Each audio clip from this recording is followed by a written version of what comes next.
Hi everyone, it's TeresaYGreen from Slow Paths Wellness, and it's another Mindful Monday. Today I want to talk about the idea of sitting with a concept that you may wish was true or wish that you believed in, but that you don't right now, and how to kind of move towards a different way of looking at life, or a reframing, or something so that you can enjoy your life better and live more according to a positive, uplifting kind of way of looking at things. And I thought we would try it by me giving you a thought to start out with, and then you can pick one of your own to substitute in. So to do this, first let's sit or stand or lay down just somewhere where you're comfortable. Let yourself sit calmly and let you feel your shoulders kind of go down and feel like you're in a stance that's both relaxed, but you also feel kind of powerful in it. You don't want to be like this. You want to be sitting and feeling really good. And kind of, as we always talk about, check in a little bit. Don't be up here in your mind so much. Be in your body. Notice how your hands feel. Mine are resting on my legs, resting on your legs, or on armrests, or at your side.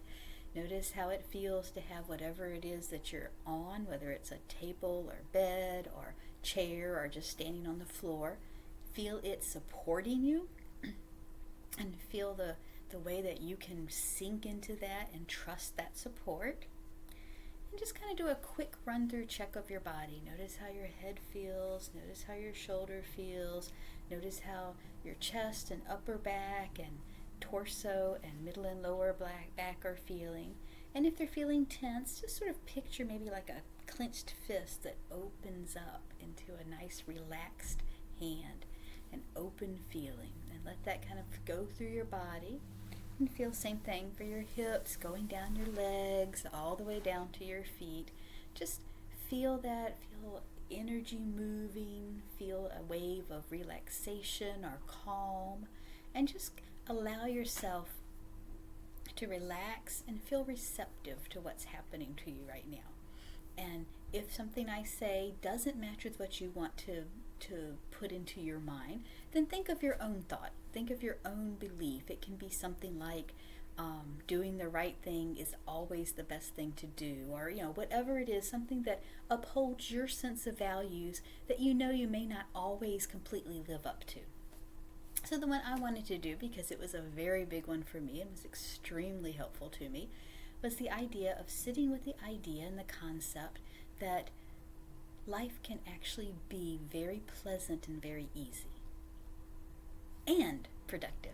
So life can be easy and productive is the one that I've worked on a whole lot, and I want us to work on today. So just sit for a minute and take those words in. Life can be easy and productive. What do you feel when you hear that? How does it resonate in your body? What does your mind think? How does it feel in your chest, in your belly, in your back, in your hands? Life can be easy and productive. How does that feel? Now, you may find, as I did when I first heard this, that you feel some resistance. And part of the reason that I felt the resistance is I grew up in a family and a dynamic, not just within my family, but the people around me, where hard work was pushed a lot. Emphasis on the hard part. In fact, someone in my family once said, I hate going to work every single day, and you just have to get used to it. That's part of being an adult. And thoughts like that, especially when they're told, when you hear them when you're young, they can kind of get deep in there. And so it's really hard when you feel like, hard, there's that word again, it can be challenging when you feel like you're enjoying something to also feel like it's productive. So you almost, I know in my life, a lot of times if I started enjoying something that was work, like, laundry or something, I almost felt like I wasn't working hard enough if I was also enjoying it. So that's why I wanted to start really focusing on the idea of, what if that wasn't true? What if life doesn't have to be hard? Now, there's always going to be challenging times to life. I've had cancer and gone through cancer treatment. I've lost loved ones. I've had been in a car accident. I've had all kinds of things that were very challenging and very hard. And I wasn't overjoyed at those things. But as you build your life, as you learn how to focus on the good, what is it? Rick Hansen talks about bringing in the good, about really helping your brain, training your brain to look for the good and the positive, and to really allow yourself to enjoy those beautiful moments in life. What it does is it doesn't make those other moments disappear. This is not about denying bad, unpleasant emotions, or not feeling them or stuffing them down. This is about letting them have their proper place in the grand scheme of things. So when you have grief, you have grief. You feel the grief, you let it hurt, you cry, you write about it, whatever you need to do to be able to process it. When you feel angry, you feel that anger. You allow it to be there. You are able, if you're feeling it as you're having it, you're much more likely to be able to choose how you're going to respond to something that makes you angry, or you become angry from. Let's not say makes you angry, rather than react to something. But you are able to choose your response. You're able to say, okay, I'm going to take an action that's going to address this violation that I feel, whether that's standing up to a bully, or whether it's understanding that someone's comment that seemed harsh to you is actually because of something going on in your own mind. So it's not about denying feelings, so please don't get that idea at all. But a lot of times in our life, partly just because of the way our brains are structured, and then partly because of the family dynamics we had or the experiences we've had in life, our brains have a natural tendency to give a lot more weight to the negative. So if this is positive, this is negative, the negative things that happen, our brains process those and store those much more and with much more detail and much stronger than the things that are more positive.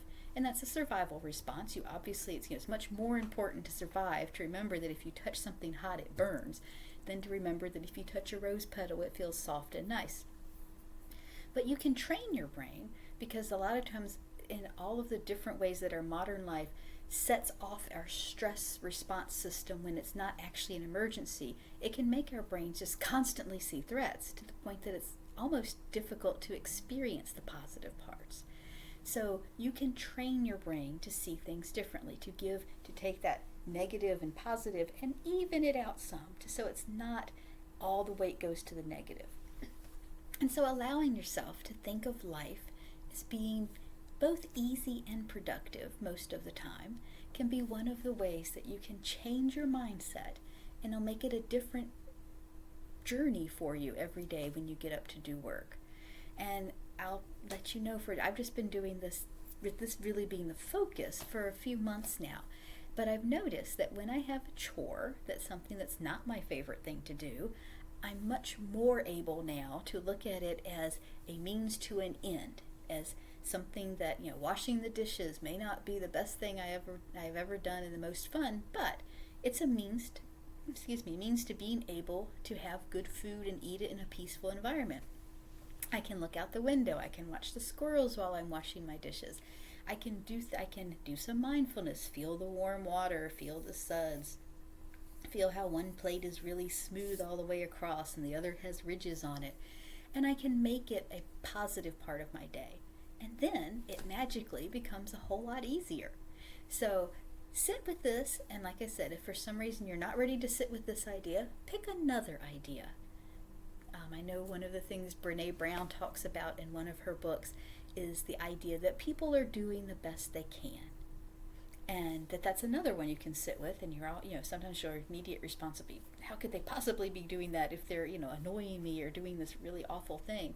But the idea that most people, most of the time, are actually just doing the best they can, and sometimes their best needs time to grow and mature and change. And that helps you to be more empathetic for them. So pick whichever statement you want to be something that you believe and that you actually believe more deeply. Sometimes you can think, I want this to be true, but when I actually come into a situation, something like, it's okay to express my needs to another person and expect that they'll be honored. So anything like that, but I've really enjoyed working with life can be easy and productive. So sit with that. We'll go just for a couple more moments. We'll sit with that and see how you feel. Life can be easy and productive. How does that feel inside? What does it feel like in your heart when you think of life as easy and productive? How does it feel in your belly and in your back and in your hands and in your jaw when you think life can be easy and productive? So sit with that and think about it. If it conjures up any thoughts, you can journal those thoughts. You can talk to a coach if it's something that's more of a working on a life that's overall working okay. I do some coaching. Or you can talk to a psychologist or a therapist of some sort who's more professionally trained if it's bringing up something that's really overwhelming for you. And if you don't have any of those, if it's just another exercise for you, then you can just do that a few times over the course of the day into the next couple of weeks and see what happens. See if you feel a difference in your life from giving yourself permission to see life as easy and productive. I hope you enjoyed this Mindful Monday. If it's useful to you, please like and share it, and you can subscribe to my channel. And I look forward to seeing you for the next Mindful Monday.